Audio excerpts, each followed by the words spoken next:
আসসালামু আলাইকুম। আমরা দারাজ থেকে 4টা মিষ্টি বক্স অর্ডার দিয়েছিলাম। তো দেখা যাক কি পাওয়া যায় ভিতরে।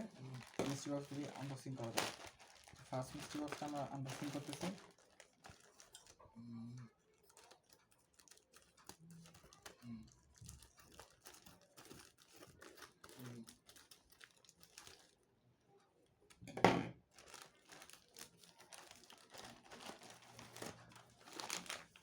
তো এটার ভিতরে